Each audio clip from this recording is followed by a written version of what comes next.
Ignac Horvat je od 1922. ljeta kod mladi farnik već uklopio se u kulturni i društveni život gradišćanskih Hrvatov. I to prisilio ga je na to Martin Meršić stariji, kada su prestale naše novine 1922. ljeta, je pokrenuo u Austriji kršćanske hrvatske novine, a za urednika je predvidio jednostavno Ignaca Horvata.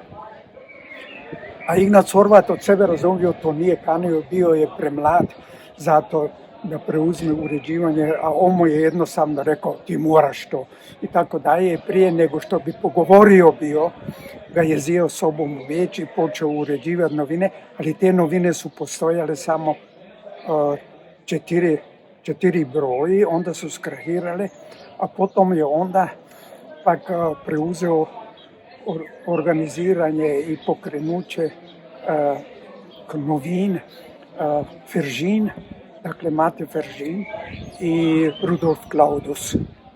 A te novine do danas postoju. Dakle, to je jedna strana. Na drugoj strani je jednostavno kod farnik u Novoj Gori i u Pinkovcu razvio jako veliko društveno djelovanje, mladenačka društvo. Onda kako su posvetili zastave, to je u onom vremenu bila jako velika moda.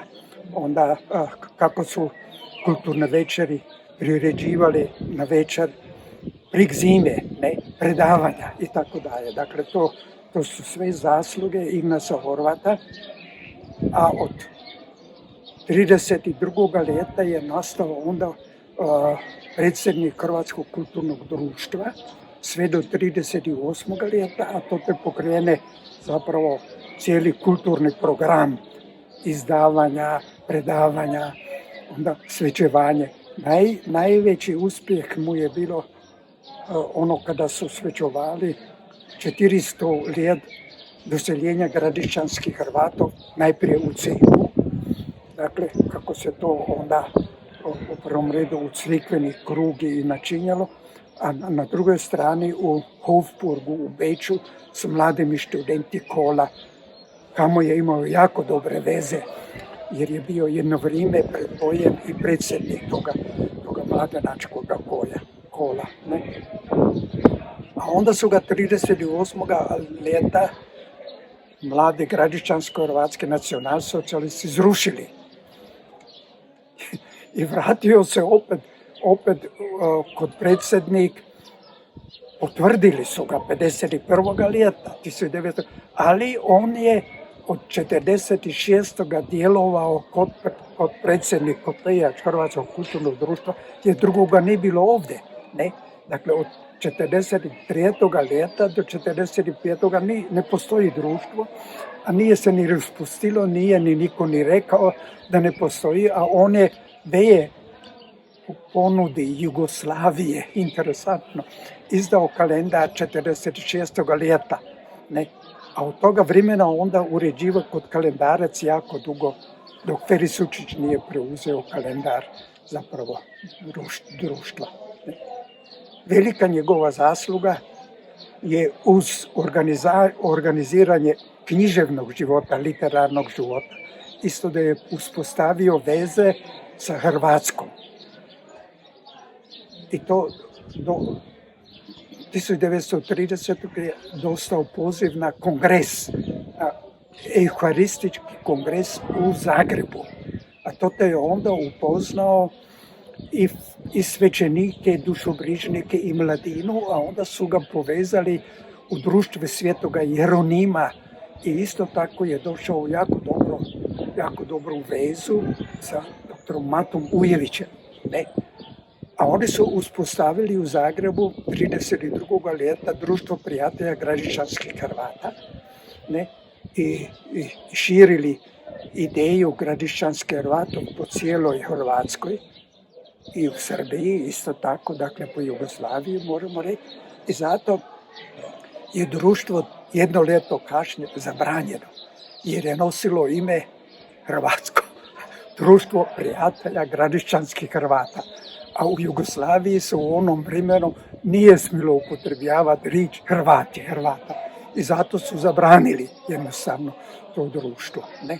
Ali on je održao onda vezu sa doktorom Matom Ujovićem i privatno i na kulturnoj razini, riječnik, jezik, književnost i tako daje, sve do toga zvanarjednog znanstvenika Matu Ujovića u Jugoslaviji nisu zrušili i na njegovo mjesto postavili Miroslava Krležu.